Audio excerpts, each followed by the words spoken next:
একদিকে উত্তাল তেঁতুলিয়া নদী, অন্যদিকে বার্নাবাদ চ্যানেল। মাঝখানে দাঁড়িয়ে প্রতিদিন মৃত্যু ভয় আর ভাঙনের সঙ্গে লড়ছে শত শত পরিবার। পটুয়াখালীর রাঙাবালির চালিদা বুনিয়া ইউনিয়নে নদী ভাঙন এখন শুধু জমি নয়, গিলে খাচ্ছে মানুষের স্বপ্নও। ভাঙনের শব্দটা এখানে শুধু নদীর গর্জন নয়, এটি মানুষের দীর্ঘশ্বাসের নাম। প্রতিদিন একটু একটু করে নদীগর্ভে বিলীন হয়ে যাচ্ছে বসতভিটা, ফসলি জমি, গাছপালা আর বছরের পর বছরের সঞ্চয়।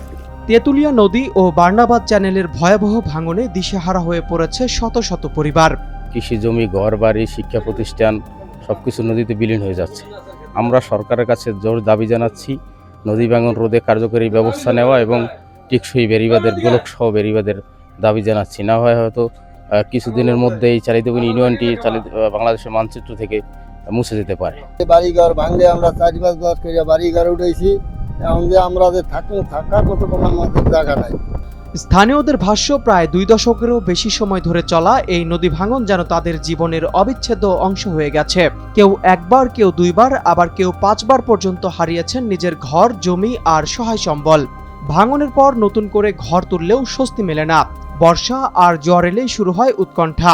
নির্ঘুম রাত কাটে নদী পাড়ের মানুষের। অনেক পরিবার শেষ পর্যন্ত ভিটে মাটি ছেড়ে আশ্রয় নিতে বাধ্য হয়েছেন অন্য শহরে। স্থায়ী বাঁধ নির্মাণের দাবিতে স্থানীয়রা জাতীয় প্রেস ক্লাবের সামনে মানববন্ধনও করেছেন। আশ্বাস মিললেও বাস্তবে দৃশ্যমান কোনো কাজ না হওয়ায় ক্ষোভ আর হতাশা বাড়ছে দিন দিন। 4-5 বার পর্যন্ত ঘর সরিয়ে শেষ রক্ষা করতে পারেনি।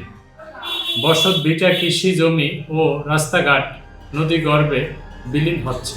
স্থানীয় চেয়ারম্যান জানান, বিষয়টি একাধিকবার সংশ্লিষ্ট প্রশাসন ও পানি উন্নয়ন বোর্ডকে জানানো হয়েছে। দ্রুত স্থায়ী বাঁধ নির্মাণ সহ কার্যকর ব্যবস্থা গ্রহণ না করলে পরিস্থিতি আরও ভয়াবহ রূপ নিতে পারে। আমার নানা বাড়ি অনেক জায়গা জমি ছিল, হ্যাঁ এখন ভিটা বাড়ি কিচ্ছু নাই, হ্যাঁ ঘরও নাই।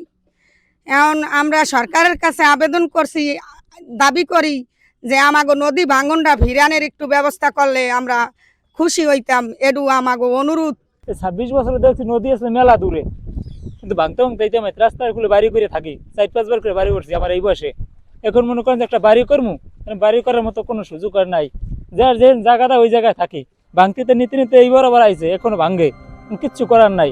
পানি উন্নয়ন বোর্ড বলছে ইতিমধ্যে কয়েকটি এলাকা পরিদর্শন করা হয়েছে। পর্যায়ক্রমে বাকি এলাকাও পরিদর্শন করা হবে। কোথায় ব্লক, বেড়িবাঁধ বা স্লুইস গেট প্রয়োজন সে বিষয়ে IWM একটি পূর্ণাঙ্গ প্রতিবেদন প্রস্তুত করছে। সেই প্রতিবেদন হাতে পাওয়ার পর প্রয়োজনীয় ব্যবস্থা নেওয়া হবে। নদী ভাঙনের কাছে হার মেনেও এখানকার মানুষ জীবনযুদ্ধ থামিয়ে দেননি, কিন্তু তাদের প্রশ্ন আর কতদিন শুধু আশ্বাস। দ্রুত স্থায়ী প্রতিরক্ষা ব্যবস্থা না নিলে নদীগর্ভে হারিয়ে যাবে আরও অসংখ্য পরিবার, আর মানচিত্র থেকেও মুছে যেতে পারে নদীপাড়ের এই জনপদ।